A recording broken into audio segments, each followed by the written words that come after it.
Natureland Zoo has been a Nelson institution for decades. Our Nelson listeners and people who grew up in Nelson will certainly know it, but just a few years ago it was on the brink of extinction.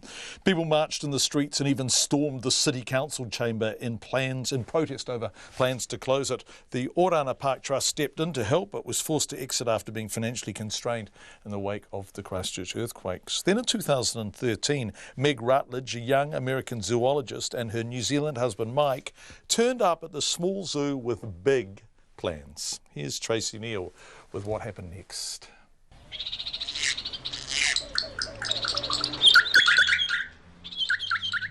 At Natureland's Conservation Corner, the birds' health and well-being take priority over their inclusion as exhibits.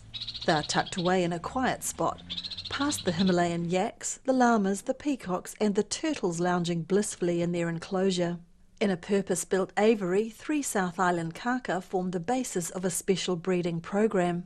They were born in December and they came to us in early January, and we carried on rearing them. Yes, that's one of them saying hello, but they are all boys, so we have a little bit of work to do before the breeding can begin with them. Right, for now they just get to be a flock of naughty bachelors. The Rutledges have transformed the small zoo beside Te Hununui Beach into a conservation centre. Meg's ideas and her success in forming partnerships with other local conservation organisations have just earned her an award. She's been named Nelson's Changemaker at the city's annual Elko Boswick Local Heroes Awards, which recognises environmental innovation. We've decided here at Natureland that all of the Breed for Release projects we want to get involved with are ones that are relevant to conservation projects happening in the Nelson Tasman area. So thus far we've been working with Project Yanzun, which is really exciting. They're doing phenomenal work and we're really thrilled to be a part of that. And we're hoping to be able to contribute to the Brook Waimarama Sanctuary once their fence is up and running and they're at a stage to get that going too. Project Yanzun is tackling an ambitious native bird restoration project in the Abel Tasman National Park. The Brook Waimarama Sanctuary is a community-based project working to create a pest-free wildlife reserve close to the Nelson City Centre. Meg says Natureland's roles are indicative of the approach modern zoos are taking.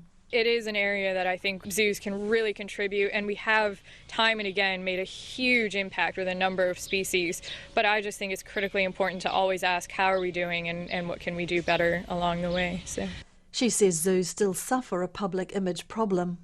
More people are working to strive towards this positive end of the spectrum where we're really doing phenomenal work and we're really passionate. We are driving up what we can contribute and we are asking those hard questions of the animals that are in our collection. Why are they there and what is the purpose and the goal, and recreation is no longer the answer. Meg's love of birds goes back to her roots in the Florida Everglades.